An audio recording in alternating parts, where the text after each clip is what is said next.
for Recording in Sept. progress. And he made arrangements with the sheriff's department to have an off-duty officer accompany us down there if that was the problem. So I asked Ms. Vang if she would get us a copy of county council's concerns, that we could answer those. And then I was told that the county had hired an independent contractor that had gone down and looked at the records, and he found the environment safe and also that the records were safe. I'd like to remind the board that these records start in 1850, about 150 years of assessment records. They are deteriorating. There's mold and worms. I've seen it with my own eyes. There's 1,600 copies down there. There are no copies of these records. The commission has undertaken this project as one of our initial projects 5 years ago, and we still cannot go down there and get those records. We have a room at the courthouse that's been sitting empty for 3 years now. And so I would just like to know advice and suggestion on how we can move this project along. It is a 3-part project. We just want to retrieve them and see what can be salvaged. We're doing this all pro bono. There's no cost to the county. So I'm asking for help, I guess. What else can we do? Any suggestions, Seth, other than?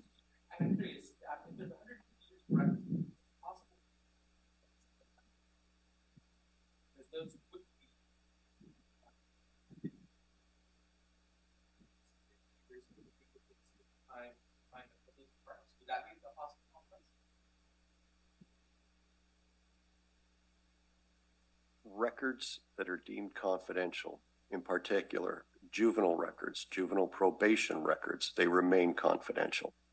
So they're not to be turned over. The difficulty, and I've been down there myself, the difficulty we have is the records are intermingled, and there are a large number of records. So I was provided with an index of the records that are down there. It went for several pages and identified potential confidentiality statutes and privileges that apply to the different categories of records.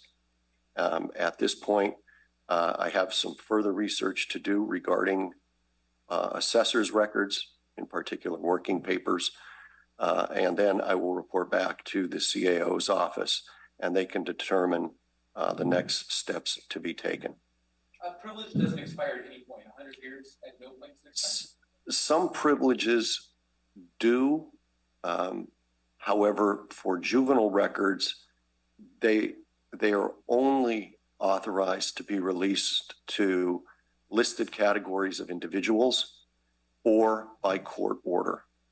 And so we don't have the authority to say, well, it's really old, so we can let it go. There's a very specific statute, Welfare and Institutions Code 827, that makes it clear these are confidential and these are the people that can see them. May I add a comment? I have been down there 3 times, and the juvenile public defender, those are fenced off areas that are not in the area that the assessment, tax records, and county clerk's books are in. So we would not even enter that area. That's why we would have to have some sort of security. I've been down there as well, and I was able to look at records that were not in a fenced area. They were on the bookshelves. I opened them up, and they were juvenile records. So Ms. Moyers, that's part of the problem. And we've exceeded our time, and I think that sorry? You need to meet with county counsel in his office, and I think we'll make arrangements. You can call him, make arrangements for an appointment, and then we can go through that. All right, but we can. Thank you. We're because we could just look. We've exceeded our time on this. We just could just look at the title of the book, and not open anything. Just get them up where in a safe environment to the room that you provided for 3 years. Okay, thank you very much. I appreciate your effort. Make sure and get contact with county council. Thank you. And I'd just like to remind you, we have 3 historical events coming up. The Tales of the Crypt is the 8th. The 22nd is the rededication of the Japanese internment camp in Arboga, which we partnered with the Arts Council to spend $85,000 in grant funding. It'll be rededicated. All right. Thank you very much. Thank you very much, please. Okay. Did you have another one? Yes, we have a mine tour on the 29th at the Donnyboro mine. It is the only gold mine in Yuba County, which is still functioning. And the Arboga Center is the only one in the United States of its kind in Yuba County. Thank you. Don't do that, please. Good luck. County departments. I think we're gonna take 448 and do it after the three county departments. First one is probation approving an agreement with Mid-Valley Recovery Facilities, DBA Pathways, and authorize the chair to execute.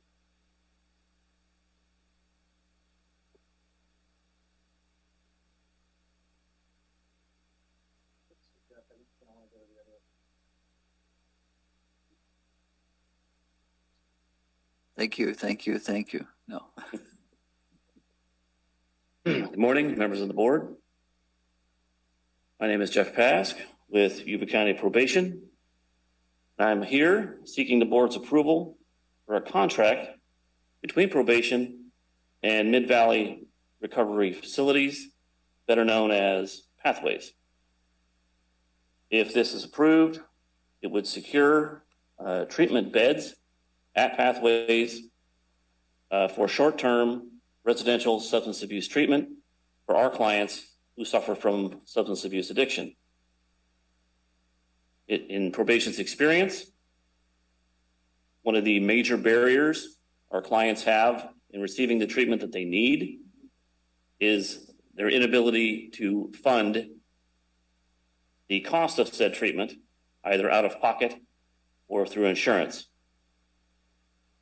30 days worth of treatment would cost approximately $4,200 a month. And this contract would have probation fully funding that for the clientele. At that rate, probation could facilitate on average 2 beds per month. The cost would be capped at $100,000 a year and would come entirely out of probation's AB 109 funding. Again, there would be 0 general fund cost. And I welcome any questions the board may have. Any questions from the board?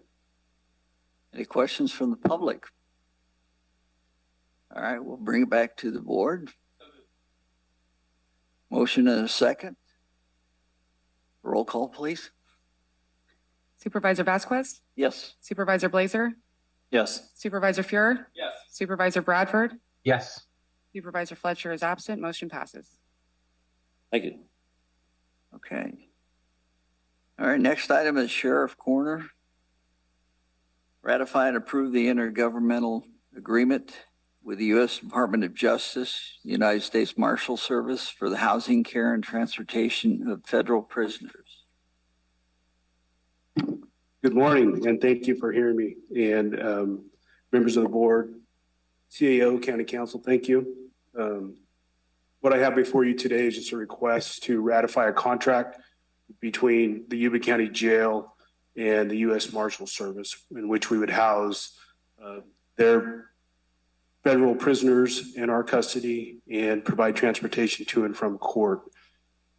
This bypass committee, just due to the urgency, they had lost a contract with a Sacramento area facility, and they were in dire need of bed space. So we entered into the contract, and we're seeking your ratification of it. The contract as written we would be housing approximately 20 pre-sentence inmates from the U.S. Marshals and providing transportation to and from federal courthouse.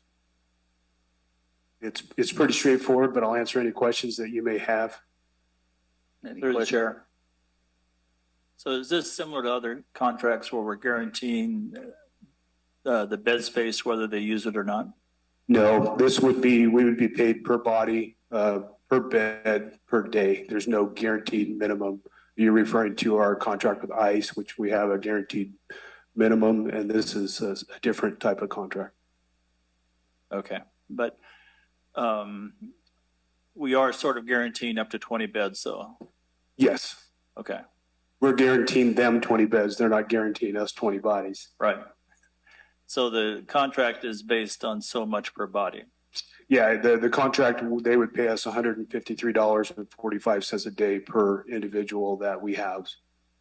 Does that include transportation? That does include transportation, yes. Okay, thanks. Any questions?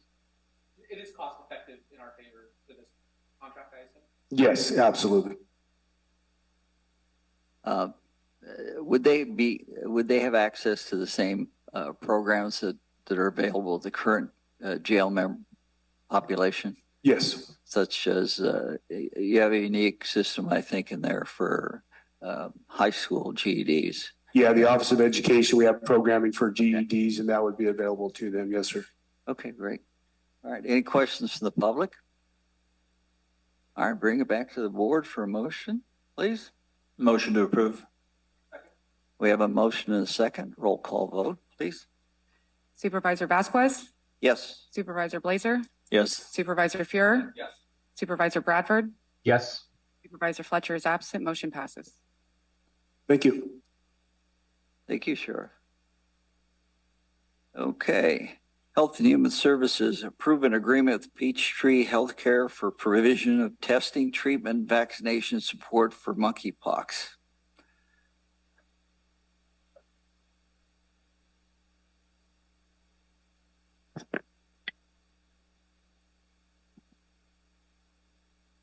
Sorry, I'm vertically challenged, so give me a bit here. Good morning, supervisors. I'm here to bring forward for your consideration an agreement with Peachtree Healthcare for the provision of monkeypox testing, treatment, and vaccination for the term of August 15, 2022 through August 14, 2023. Monkeypox, preferably now called Empox, is a rare viral disease transmitted through prolonged skin to lesions contact with an individual who's currently infectious with Empox. While there's no known cure, treatment is available for those infected and vaccination is available for those who are considered high risk and are close contacts of a confirmed Mpox case. Timely testing of suspect Mpox cases help us in public health to identify the high-risk close contact to offer those contacts timely vaccination in order to stop the chain of transmission. The state of California issued a state of emergency for Mpox outbreak in August 1, 2022. Yuba County reported its first confirmed case of Mpox on August 15, 2022. We have a very severe nursing shortage in Yuba County Public Health. Therefore, Yuba County Public Health has requested the support of Peachtree Healthcare to provide the Mpox testing, vaccination, and treatment to Yuba County residents. While the risk of infection to the general public is low, entering into this agreement with Peachtree Healthcare will mitigate the impact of the Mpox outbreak in Yuba County and provide a critical resource currently that is not available currently anywhere else in Yuba County. And the source of funding is from ELC Enhance and local immunization from the California Department of Public Health, no general funding impact. I'll be happy to take your questions. Through the chair, there's no required testing at this point, is there?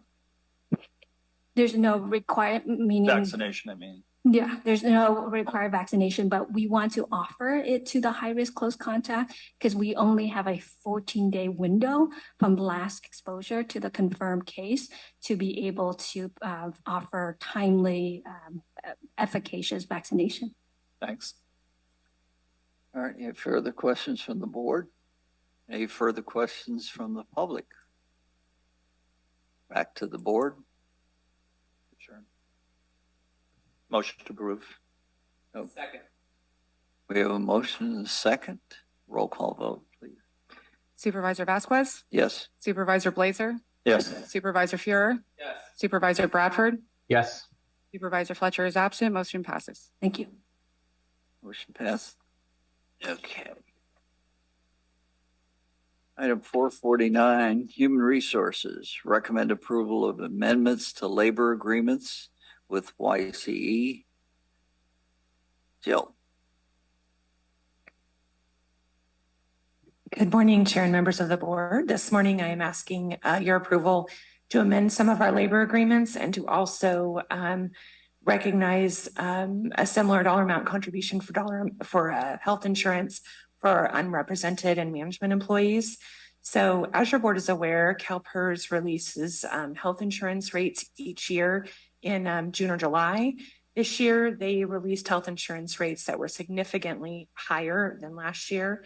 In fact, PPO rates that are the only plans that most of our Yuba County employees can access have been increased by about 16.9%. It's a very significant increase. So at this time, we're asking your board to modify the county's contribution towards health plan. By amending these contracts, this will allow us to go into open enrollment with new contribution rates for the 2023 calendar year. And then going forward, we will stick with the agreed to rates in the MOUs that will adjust that flat rate based on the medical care component of the consumer price index. So this is all, pretty, the agreements and amendments are attached to this agenda item, and I'm happy to answer any questions. Okay. Any questions for the board? Any questions for the public? We'll bring it back to the board for a motion. Motion to approve. Second. Motion and second. Roll call, please. Supervisor Vasquez, Yes. Supervisor Blazer, Yes. Supervisor Fuhrer, Yes. Supervisor Bradford, Yes. Supervisor Fletcher is absent. Motion passes. Thank you. Thank you. And 451, which is, you're on again. Okay. Good morning, Jill Abel with the Human Resources Department again. Today, I'm asking for your approval on a memorandum of understanding between Yuba County and the Management Supervisory Association with the Sheriff's Department. And this agreement, I'm also asking that your board approve the application of certain benefits in this agreement to the non-represented safety management and elected classifications within the Sheriff's Department. And then we're also asking approval to adopt a resolution to amend the salary schedule effective September 1st. So there are a number of provisions to this MOU, and I'll highlight some of the major ones. The first would be a cost of living adjustment, which is consistent with what's been given to other groups, 5%, effective September 1st. And then in July of 2023 and July of 2024, between 1.5 and 2.5% cost of living adjustment based on the California Consumer Price Index. And then in addition to that, we are requesting approval for equity adjustments for the Sheriff's Sergeant in operations and the Sheriff's Lieutenant in operations in 2023 and also in 2024, those same two classifications. In addition to that, there are some other miscellaneous provisions, such as the health insurance rate that was just adopted by your board in the previous item will be consistent with these groups. There will also be an addition of a longevity step at the 10-year, after 10 years on the index for employees hired after July 1, on or after July 1, 2013. We've updated some educational incentive and shift differential language. We've also updated some holiday pay provisions to ensure that employees are not overpaid for working holidays. And there are some other cleanup issues. The one item that would be, well, several of items are different for unrepresented, but specifically the MSA will have going forward a contribution to a health savings, well, not a health savings account, a retiree health savings account that will be established by the county, and they'll be able to contribute to that, and then the county will contribute as well. That will not be something that is offered to the non-represented safety management group because it has to be done as a whole group, and we can't do it as a board item. So I'm happy to answer any questions about this contract that is summarized in the staff report. Any questions for the board? Any questions for the public? Bring it back to the board for a motion. Motion to approve. Second. We have a motion and a second. Roll call, please. Supervisor Vasquez, Yes. Supervisor Blazer, Yes. Supervisor Fuhrer, Yes. Supervisor Bradford, Yes. Supervisor Fletcher is absent. Motion passes.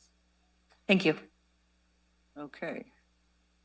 Well, finally, we get around to the 448 Community Development Services Ratify Landscaping Contract with Elite Service Experts for Emergency Landscaping Services.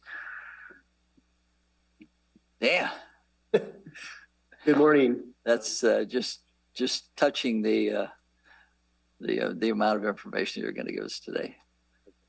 Oh, good morning, Chairman Vasquez, members of the board, Dan Peterson, Director of Public Works.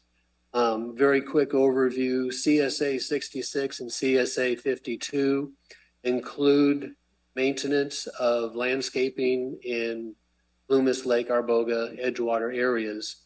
Unfortunately, the level of service being provided by the maintenance contractor has been decreasing over time, eventually reaching a critical point where the contractor terminated the contract, stating that they could no longer afford to provide the necessary level of service for the contracted amounts. That left us without a maintenance contractor for these areas. In order to not have an interruption of service and risk losing the landscaping out there due to lack of maintenance and irrigation, we went out and interviewed a couple of different landscape contractors. One in particular, the owners live in the Plumas Lake area. They have the capacity, they have the number of employees and the equipment to take on this responsibility. So what I am requesting that the board do today is to ratify an emergency contract with Elite Landscaping Services, or excuse me, Elite Service Experts for the landscaping maintenance in the two CSAs. This emergency contract will extend until such time as we can redo our request for proposals. Having learned from our past experience, I think our next RFP will be a capacity-based RFP, not a low-cost bid as we've done in the past. And that way we can ensure that the next landscaping contractor will be able to provide the level of service that we require. Any questions from the board? Any questions? Through the chair. So there weren't any problems on the other contract going away, penalties or on either side? No, the contract actually included a termination clause where either side could terminate the contract with 2 weeks notice. The prior contractor exercised that right. Okay, thanks. The rate of the new contract was 38. What was the rate of the previous contract? 38. Dan, maybe they jumped the gun or something and got started a little early, but it's absolutely amazing the difference between the two services. I don't know if you've had a chance to see it, but they're trimming the trees back, which is something the previous landscaper never did. And they actually can see there's bushes there instead of just a solid green leaf catcher there. I actually met the owners of Elite Service at a public workshop that we were holding to discuss landscaping in the Plumas Lake area. I was very impressed by the person. We had extensive conversations afterwards. We shared the prior contract. We had maps of all the service areas. We discussed the level of service required, how many people it would take to perform that maintenance, how many hours it would take on a monthly basis. We negotiated back to the terms of this emergency contract. And I have to say that these people have been absolutely amazing, very proactive, and very professional. So we've been very, very happy so far. Little outside of the scope of the landscape, you had mentioned earlier you're surprised at the amount of grants that are out there now, and you're having fun. Yeah, completely different subject, but you know, I've been in this business for 41 years now, which seems like an awfully long time when you look back. I have never seen opportunities that we are seeing this year and in the next few years for state and federal grant opportunities. And you know, after having discussions with the head of CDSA, Mike Lee, and with the county administrator, we decided that we would aggressively pursue funding opportunities. Quite bluntly, most of our capital improvement projects are grant funded. So this year, so far, Public Works has applied for $118 million worth of grants. Wow. How many of those dollars we will actually receive, I cannot predict, but I think that for the next 2, 3, 4 years, there will be additional grant opportunities, and we're going to aggressively pursue them. Thank you very much for your efforts. Any comments from the board? Yeah, through the chair, just a quick comment. I wanted to thank Dan and the rest of staff from Public Works and Community Development that participated in that workshop Dan mentioned in Plumas Lake. It was very valuable and very important that the county come and hear concerns from the community and take action on those concerns, which is exactly what happened. And so that's greatly appreciated. I also want to say I've heard great things so far about Elite, really positive feedback. And so I want to thank them for the great job that they're doing as well. All right. Any further questions from the public? Thank you very much, Dan. Thank you. Really appreciate the effort.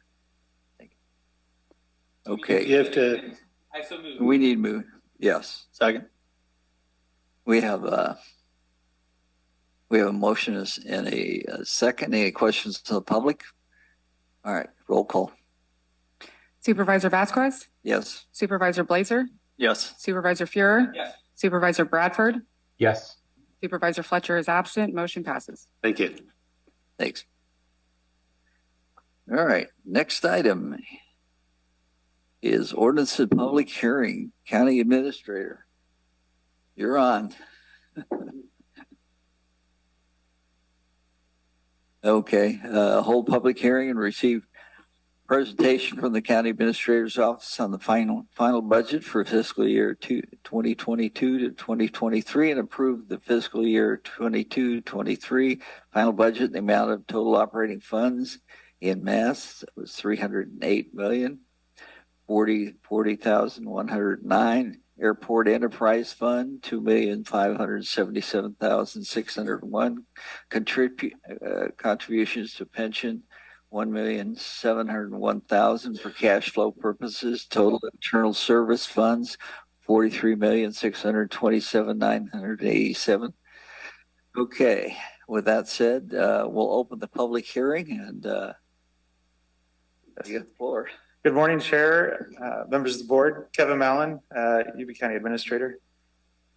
So the item before you today is our final step in our annual budget process, and it's a process that really is a team effort. And before we get into it, I really want to point out in my office, Michelle Logan. She's sitting front and center here. She is the one that coordinates with all of the departments in the county to pull together all of the information to put together the county's budget. So she was the backbone for putting together the proposed budget that the board saw back in June, as well as coordinating the efforts today for the final budget. And so I just wanted to make sure the board was aware of, although I'm presenting it, there's a lot of legwork behind the scenes that all of the departments have contributed to, and Michelle in particular has helped coordinate. So with that, I'll move on. So our theme continues to be with the county, putting additional revenue to use in a fiscally responsible manner that best serves the county. And so just some highlights for the adjustments that are going to be in this final budget, which are more substantial than we've had in past final budgets. And part of the reason for that is because we have some additional one-time revenue that we're going to propose programming in the fiscal year. We had some labor adjustments that Jill Abel was just up here discussing, but I can go over into more detail. And then also the fact that we have one of the projects that's ongoing, and this is decades in the making. We're updating our financial system, and that financial system is we plan to go live with it next fiscal year. So we are not going to do a mid-year budget for this fiscal year, and instead have all of the fiscal staff focused on preparing next fiscal year's budget in that new financial system. So part of that is these are kind of the factors that kind of drove what I'm going to discuss here as far as changes for the final budget. Okay, and so another a major contributing factor, and this is something that we'll improve with the new financial system, is when we propose the final budget, we really don't know how much cash is going to be available to us and carried over for availability for the current fiscal year. So when the proposed budget was adopted by the board in June, we had an estimate of what that cash carryover is going to be.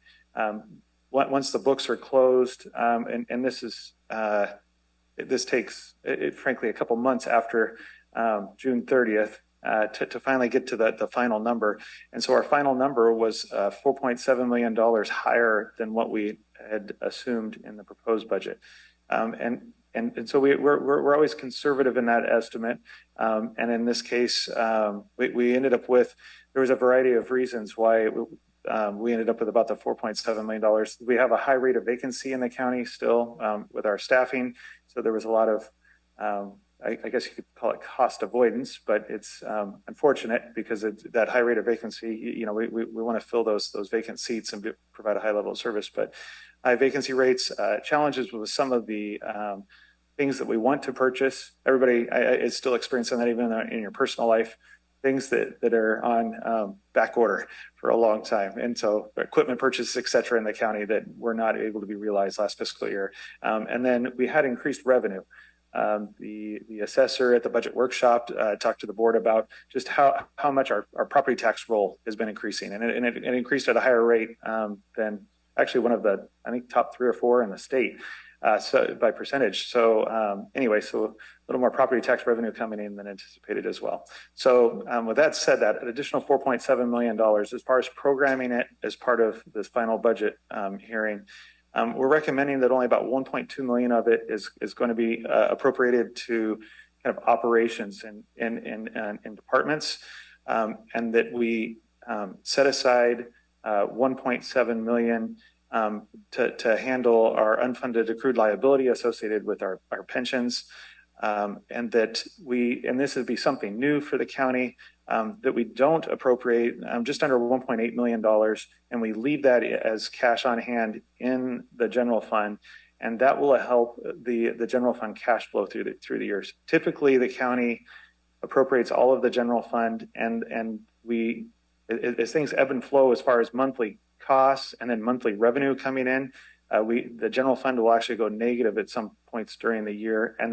then there's interest charged for going negative, and so this will help us reduce that by keeping some more cash on hand, so that we don't essentially, like your checking account, so we don't have an overdraft, or we at least reduce the chances of that. All right. So another item, the county has been, and this is something over the last few years that the board has focused on, building up our reserves, making sure we have policy. The board has set policies related to general fund reserves, the contingencies, as well as a new category of economic uncertainty.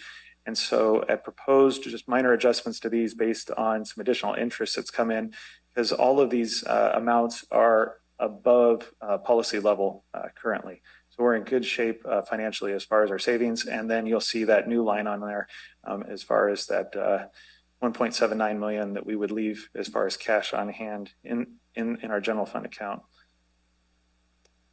All right. So the adjustments that I mentioned. So of that $4.7 million in additional revenue, as far as programming goes, there's 22 departments / funds that need adjustment, some additional general fund as part of the final budget process. And going back to the proposed budget, when their asks were made, that was before things were established as far as the 5% COLA. There was a change made there, and so this is capturing that change and making sure there's an appropriate appropriation to cover those costs. The other thing that was done, and looks like we got a little, I don't know if it's the host would like you to unmute. All right, I can't get rid of that. So did I stay muted or unmute? I can hear you though. You don't have an issue. Okay. All right. You can still hear me? Yep. Mr. Bradford? Okay. All All right. So whoever that was is going to stay muted. So the other item was on the class adjustments. If the board will recall, this is something that happened a few months back. Part of a recruitment and retention issue, the board authorized us to make adjustments in the accounting series, the public works maintenance series, the animal care services series. We had to make adjustments to stay competitive, frankly, retain who we have and be able to fill some of those vacancies. And so those adjustments are captured in this as well. And then there's actually, we did have a few areas where there were some savings as well. Do we have a technical difficulty, Chair? No technical difficulty? Okay, just wanted to make sure. And then we also had some savings and adjustments in a couple of departments, one being the Board of Supervisors. My office was able to renegotiate the cost split between the county and the water agency for the board's salaries, benefits, and other miscellaneous costs. And so that was about $100,000 general fund savings by readjusting the cost share split between the county and the water agency. And then one item that's on here, the PTAF, the Property Tax Administration Fund. I think that's the right acronym, Rich. Close enough. So this is going to be a little one-time payout. We had an audit recently of how the property taxes were administered, and there's an adjustment that needs to be made as far as some repayment to the cities of Marysville and Wheatland associated with a property tax administration, and so that's captured in there as well. It's roughly $190,000. All right, and so those are the adjustments. Yeah. So yeah, we'll gather up signatures on that thank you card. Next up, all right. Yeah, that's something up here. There we go. Next up, actually, Mr. Peterson was just up here talking about all the great things that are happening over in Public Works and the more grants than he's seen in the last 41 years. And so from proposed budget to final budget, the Community Development Department is asking to program an additional roughly $9.5 million in their budget. And pretty much everything on their list is, there's no general fund ask here on the 9.5. So it's projects, for example, the project that the board just approved award of, the storm drain project on Northfield and Feather River Boulevard that'll improve that corridor for future commercial development. There's a CDBG grant that was recently awarded for over $1 million. And then also this would be programming $500,000 of ARPA money for the business grant program to improve the facade of existing businesses along the Lyndhurst Northfield corridor. So lots of great things happening in community development. But as you can see, it's a significant change to their budget. All right, I'm not sure why my keyboard won't work. All right, other adjustments. Administrative services. This was discussed with the board at the budget workshop. Administrative services requested that we make an investment in the county's existing facilities so that we have, frankly, we stay dry in the long run inside the buildings. For example, this building, which is one of our newer buildings, it's 18 years old. When it was the former Montgomery Ward's building, when they remodeled the building for our use, the roof was essentially patched. It wasn't really meant for the long term, and the county didn't have funds set aside at the time, to do that major roof repair. With one-time funds that are available right now, we're recommending we make an investment so that we have a secure roof here, as well as at the courthouse, who also has a roof that continues to be patched together. And then also the sheriff's admin building that's on Yuba Street. That was one where we bought the building, did a remodel, and unfortunately at the time did not have enough funds to really fix the roof properly. So it was just patched together. And so this would be securing it for the long term. The other facility that was on here is the library. Threw an asterisk in here because last night we just received notice of a grant award So we threw out a pretty large project for the library. The library is already in the process of looking at kind of reimagining how it operates in, inside the facility. They put together a grant application to fund that project instead of having to use the county's impact fees for that. Well, as part of that, they also put in the grant application the new roof and a new solar for the library and a host of other things, totaling $6 million in improvements to the library.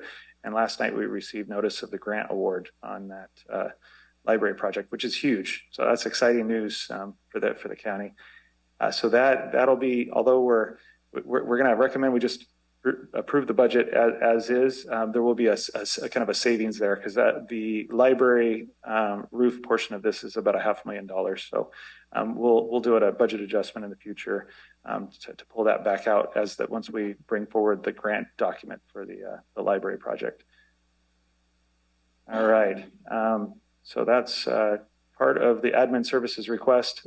So those were ARPA funded projects. Also, the admin services department was asking for a little bit of Measure K programming. This was a project that kind of came to our attention after proposed budget, but it is important to program and take care of this fiscal year. And that it would be a storage building at the Yuba Street site. We've been relying on the fire departments to help house some of our specialty equipment. For example, the OES command vehicle that is housed at Linda Fire Department's location down in Plumas Lake.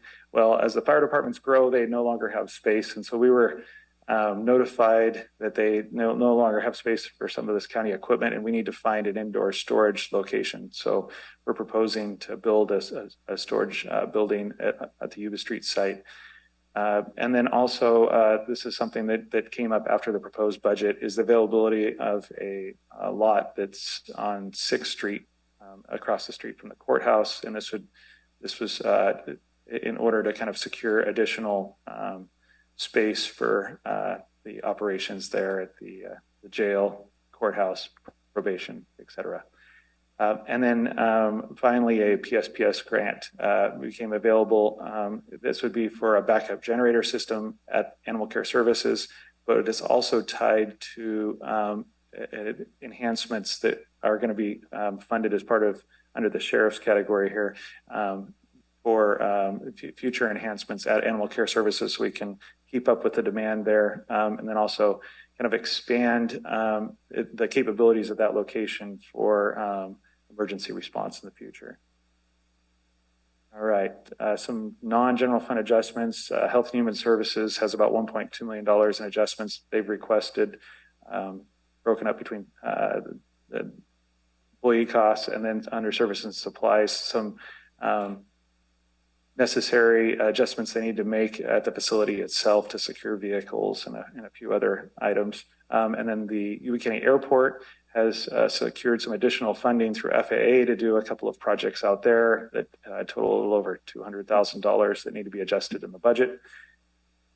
All right, and then on the Sheriff's Department, so the adjustment, there are several budgets that encompass the Sheriff's Department, but in total it's just under $4 million in adjustments, and about $2.5 million of that would be covered through additional Measure K revenue. And so as you can see in the categories here, we kind of cover several different categories from their automotive service fund, salary and benefits, which, and I failed to mention this in other salary and benefits adjustments, but overall, between the proposed budget and the final budget, there is not an adjustment in additional positions being requested. If anything, I think we're either neutral or a slight reduction in overall position allocations. And human resources, after the final budget's adopted, I believe at the next meeting, will be providing the board with the updated position allocation schedule. All right. So back to the Sheriff's Department. So the salary and benefit increases are more attributed to increased costs, for example, the COLAs that we've been talking about. All right. believe this is my final slide here. The utility ISF. So this is kind of our internal service funds where costs get distributed throughout the different departments. We're proposing that we use a portion of our PG&E settlement funds to invest in some solar projects, the sheriff's facility at Yuba Street, as well as at the courthouse, and then the library. Again, this one exciting news, the library portion will be covered through that $6 million grant that we just received notice of yesterday. And as just kind of an FYI, the PG&E settlements fund, if the board approves programming of these funds, there will still remain roughly $7 million available to the county for programming in the future. So there's still quite a nest egg sitting there. There is not a timeline associated with that. I did fail to mention under ARPA, there is a timeline associated with obligating those funds and expending them. And the obligation of those funds needs to be done by December of 2024. And if the board takes action on what's recommended in the final budget, we'll still have about $5 million in ARPA funds that will need to be obligated before 2024. So there's still kind of room to look at additional projects to fund through ARPA. All right. So here's kind of the final summary. So with that being said, all of those different capital projects and the changes end up being just over $20 million to the operating budgets. And then the $3 million shift, or just under $3 million shift in the ISF funds, is attributed to those programming some of those PG&E settlement funds to do the solar projects at those 3 locations. And again, we'll have to make an adjustment downward with the grant now available through the library. So for a grand total of $354 million. So with that, happy to answer any questions the board or address any public comments. Right. And then also, I did fail to mention, we do have pretty much every department here in the audience if there's any specific questions. All right. Any questions from the board? It's got to be some questions. No questions. I don't have a question. I think I understand the overall concept, and I think that everything has been approached very conservatively, near as I can tell. We did have an opportunity to do some capital improvements that we've been kicking down the road for a very long time. And just the way the planets have aligned, it seemed like now is the time to do it. So that's just a comment. Here you come. So, like a frog in water, I understand each incremental change that we do, which is why I vote yes on so many things, because you explained to me why we need to do the thing to further our services. But when I look at the big picture, I get concerned because 10 years ago, our budget was half this. And to see our budget double without our population doubling, or without a doubling in services, that's where I get concerned that even though at each individual point, the gradual good intention of taking that step further along the path, I don't know if that path is leading us somewhere we don't want to end up being. So I think maybe a fundamental change needs to occur to stop that bloated progression of growth that seems to occur. 2009 budget was 120 million. Now we're at 310, less than 15 years later. Well, if you'd have paid attention to the history of the growth of Yuba County, was Winston Churchill said something about, never have so few done so much with so little for so many. When you look at the staff, the department heads, and what they've done with the staff that they have, and we haven't stopped building since 2005. And I know because I moved in there and there was dirt right behind me. And that's why last year we increased the assessed valuation of $804 million, was all this previous groundwork that was laid from 13 years that I know of that enabled us to achieve the fact that we're the fourth largest growing county in the state per capita. I'd like to thank the department heads and the staff. Each one of you was responsible for the success that we had to get where we're at. It's absolutely amazing that we've done it in spite of everything that the current government is doing. I feel that we're going to continue to grow. We're going to continue to build till the wheels fall off of our economy, and we're going to be in a more stable place.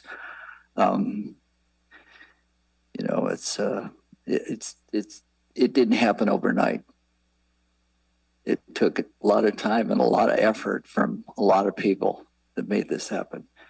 All right, we've got 4 motions that we need to make. Any comments from the public? If I could, Sure. Through the chair, I do want so that we don't miss the opportunity to recognize. So Supervisor Fuhrer's comment about accountability to the public is very important to all of us in the county. And so making sure that we don't appear bloated, wasteful, you know, that overly bureaucratic, all the things that people associate with you know, the negative connotations of government. And so that's important for a takeaway, at least for me, and I believe for all of the department heads here, is to make sure that you know, we're feeling like we're doing the right thing and being responsive to the needs of the community. And so we need to make sure that that's conveyed to the community and that it doesn't come across as you know, that we're overspending their dollar. So, did that answer your question? All right. Any comments from the public? All right, we'll bring it back to the board. We need 4 separate motions, one for each category.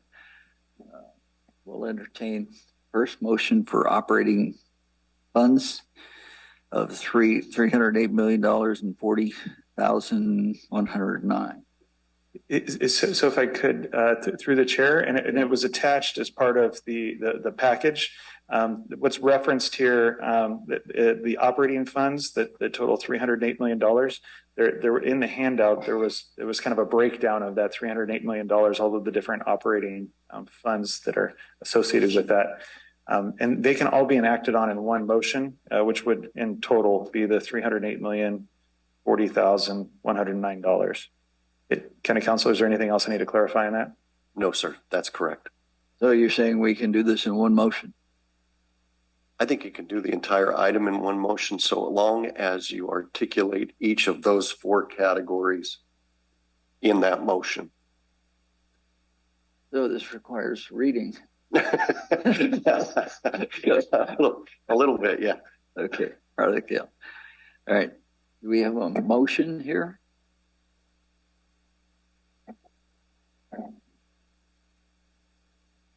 I can make a motion to approve it. I'm just not exactly I'm going to get the wording right.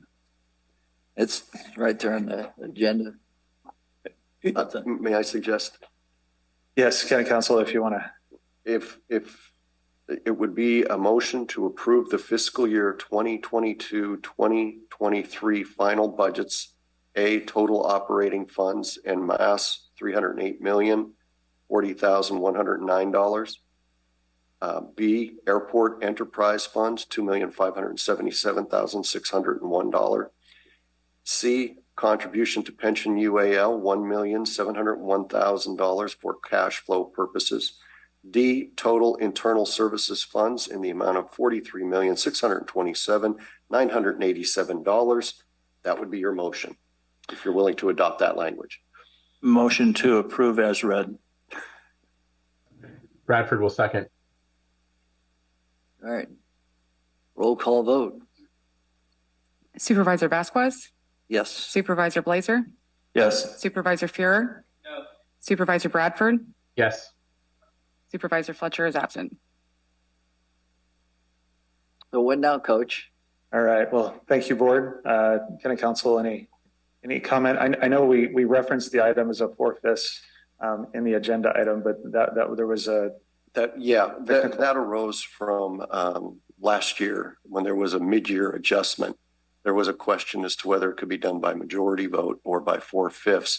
mid-year had to be done by 4/5 because you were allocating resources that hadn't been allocated previously. However, for adoption of the final budget, the changes from the recommended have been filed with the clerk. They're presented to the public here in this public hearing, and therefore the adoption of the budget requires simply a majority vote. Your 3-to-1 vote meets that criteria. Right. If you want to change it later, it would be a 4/5. Okay, so the measure passes. Thank you. Thank you. All right, correspondence. Do we have any significant correspondence? I think it's available. All right, board and staff member reports. Mr. Glazer, Supervisor Glazer. I did want to mention in the consent agenda, there was a Board of Supervisor resolution just recognizing September 17th as Constitution Day, and we are in the midst of Constitution Week. So thank you.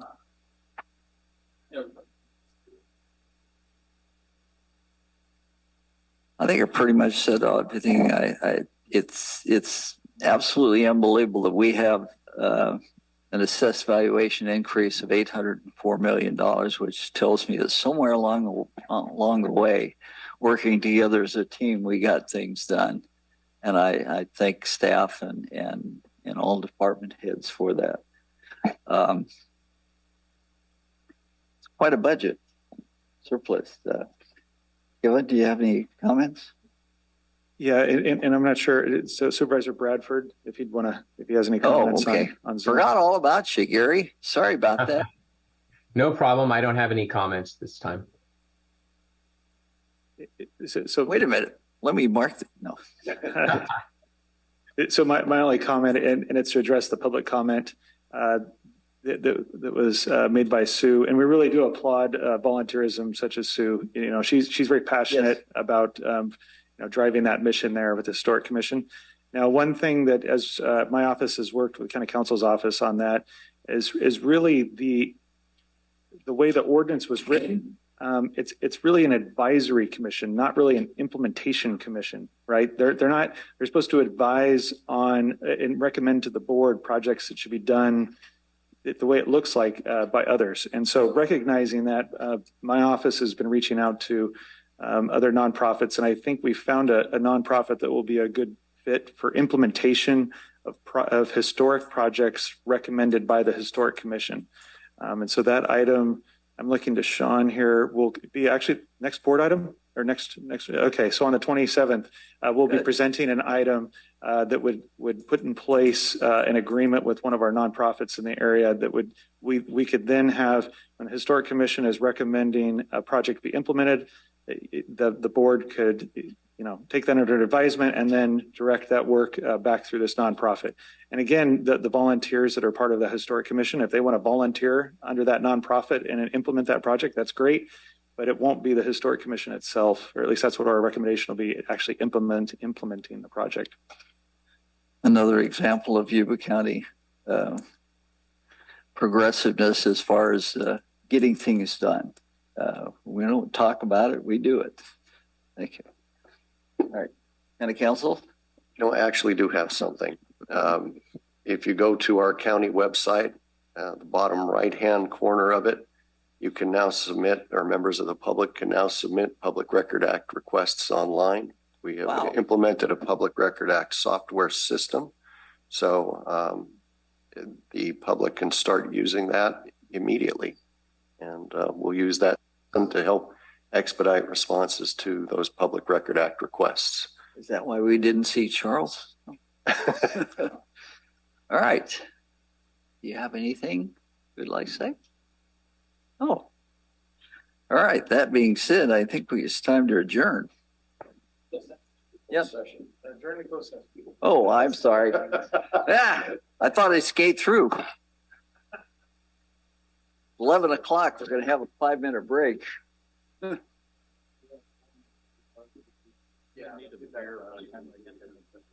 Napa. I think they have one now.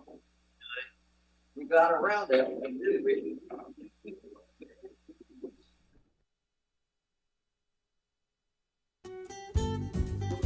Yuba-Sutter.live's local government live streams are presented by Plumas Lake Self-Storage in Plumas Lake, where lifelong local residents are helping other residents keep things safe, providing indoor storage units, outdoor RV and vehicle parking, moving supplies, and Penske truck rentals. Details at plumaslakeselfstorage.com.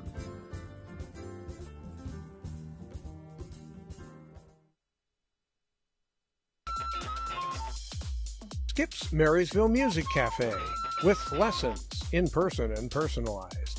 Instruments including guitars and amps, horns, strings for instruments, and a myriad of music and sound equipment. Skip's Marysville Music Cafe.